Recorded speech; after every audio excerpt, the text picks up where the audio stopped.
Mouvance Ravalmanan, c'est une violation de la loi en vigueur.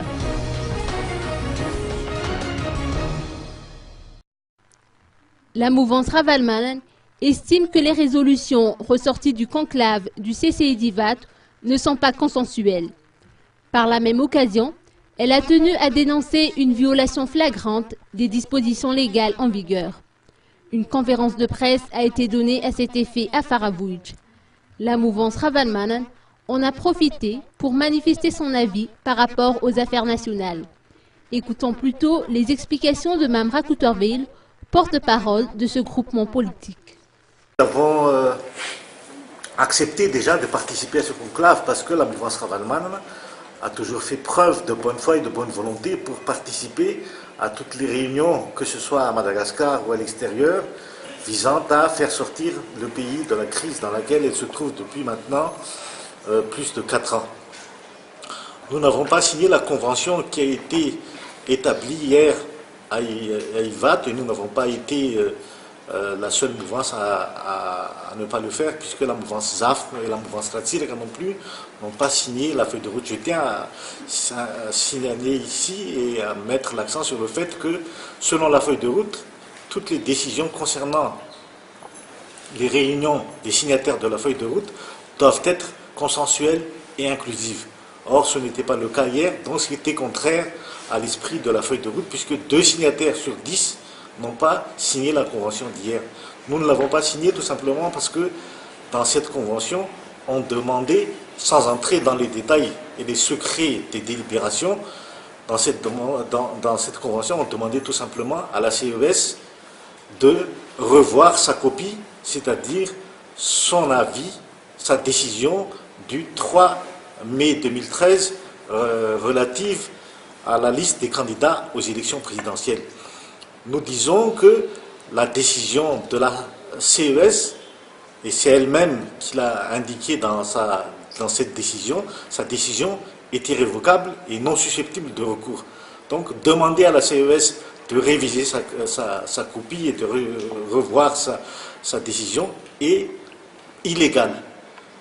On demande donc aux politiciens malgaches de ne pas respecter la loi pour faire plaisir à la communauté internationale qui elle-même nous demande de respecter notre législation, la Constitution et les traités auxquels Madagascar fait partie.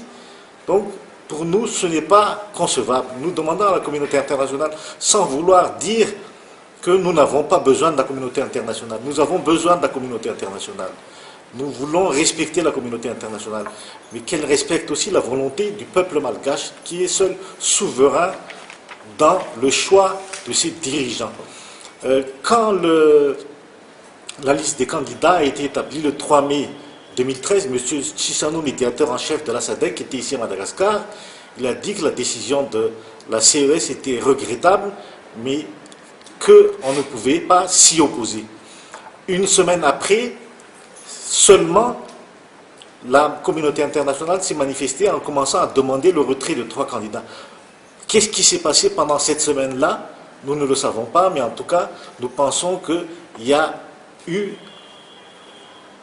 une ou plusieurs puissances occidentales qui n'ont pas voulu que certaines personnes soient candidates à Madagascar, refoulant par la même occasion la possibilité, selon les droits de l'homme en vigueur dans le monde entier, la possibilité pour tout citoyen de se porter candidat tant qu'il n'a pas commis de graves délits ou de crimes dans son pays. Donc, nous voulons savoir si la communauté internationale veut effectivement, véritablement pouvoir promouvoir la démocratie à Madagascar ou si elle veut au contraire que le président qui sera élu le 24 juillet soit un président mal élu, donc non légitime et qui sera fragilisé après cette élection.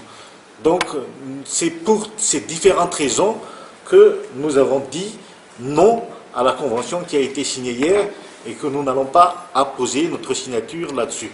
Néanmoins, nous restons bien entendu ouverts à toute discussion visant à favoriser le processus vers les élections qui doivent Nous en avons tous convenu hier, par contre, nous avons tous décidé que les élections présidentielles allaient se tenir le 24 juillet, comme ça a été décidé par la CENIT et les Nations Unies.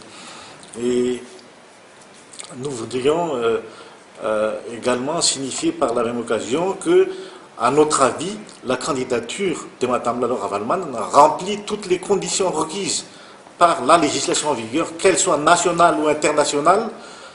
La candidature de Mme Lalor Avalman remplit toutes les conditions requises par le bloc de l'égalité et, à notre avis, sa candidature ne peut être rejetée au motif que cela pourrait amener une instabilité à Madagascar. Au contraire, nous pensons que la non-présentation de Mme Lalor Avalman et de M. Radzuel pourrait engendrer davantage de troubles que l'inverse. Donc nous demandons à la communauté internationale tout simplement de voir un peu véritablement où est l'intérêt du peuple malgache, où est l'intérêt de Madagascar, et non pas de faire une espèce de stratégie géopolitique visant à faire élire un candidat qui conviendrait mieux à une certaine puissance occidentale que d'autres, alors que nous savons très bien que les principaux protagonistes de la crise de 2009 sont M. Avalman et M. Radzuel.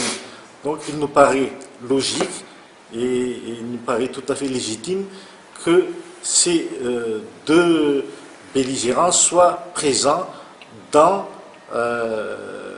cette compétition pour que le peuple malgache soit le véritable décideur souverain de celui qui va être ou de celle qui va être à la tête de ce pays pendant les 5 ans qui viennent.